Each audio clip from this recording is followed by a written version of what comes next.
Here's my theory on where we're at with Kamala Harris. And I could be wrong, or we could timestamp this, and in November, I could be like, yeah, I told you so. I think Kamala Harris's only goal, and the reason that they are pushing her right now, is because they need to save down ballot races. And what do I mean by that? Whenever there's a presidential election or a midterm election, presidential elections usually garner a lot more attention. They garner a lot more people showing up because people want to vote for the president.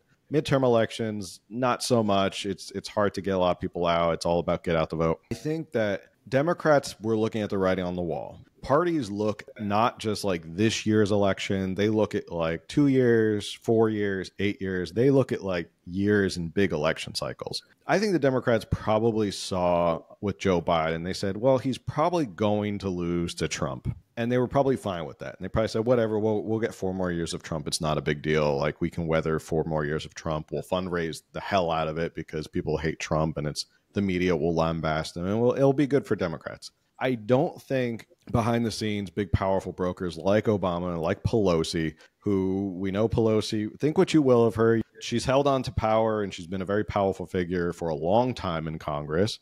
I think they looked at the internals and they saw what an absolute bloodbath it was going to be if Joe Biden was at the top of the ticket. I think they saw we're losing enthusiasm. People are tuning out. It looks like Trump is just going to wipe the floor with us. CNN had predicted, John King CNN at one point said, it is very realistic that Trump can win 330 electoral votes, which is probably the largest Republican win since Ronald Reagan.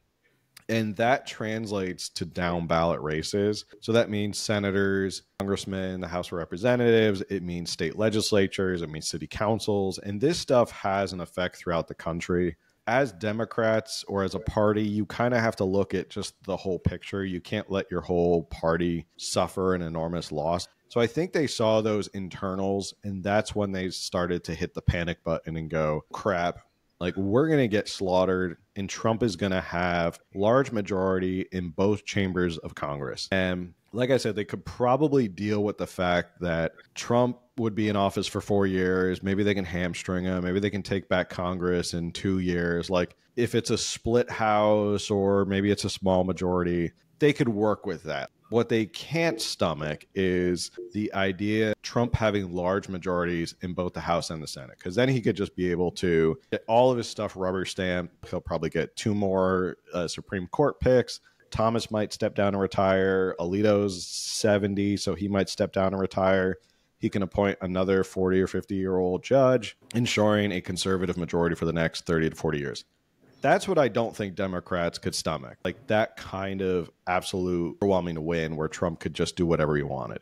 Where does Kamala Harris come in? Kamala Harris comes in because they needed excitement, they needed fundraising, and they needed people to actually care again. And I think by her jumping into the race, that's what it's done. Obviously, we've seen she's done a bunch of fundraising. A lot of money is poured into her campaign, which, again, can trickle out to other campaigns and can trickle down to other races. Can trickle out to the DNC, stuff like that. It does get people engaged again where they care. Maybe they start door knocking. Maybe they start volunteering, making phone calls. Then they help other candidates. Then they start caring about their congressional candidate. So I still don't think she has a really good shot of winning, but I think she will have done what she needed to do, which is save down ballots. She won't win the presidency. She'll be the sacrificial lamb.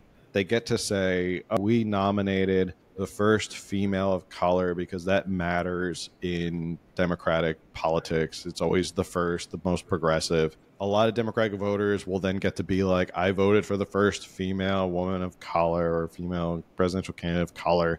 That matters to Democratic voters. So yeah, when you get more people to show up, you get more people to care, and you get more money, it helps down ballot.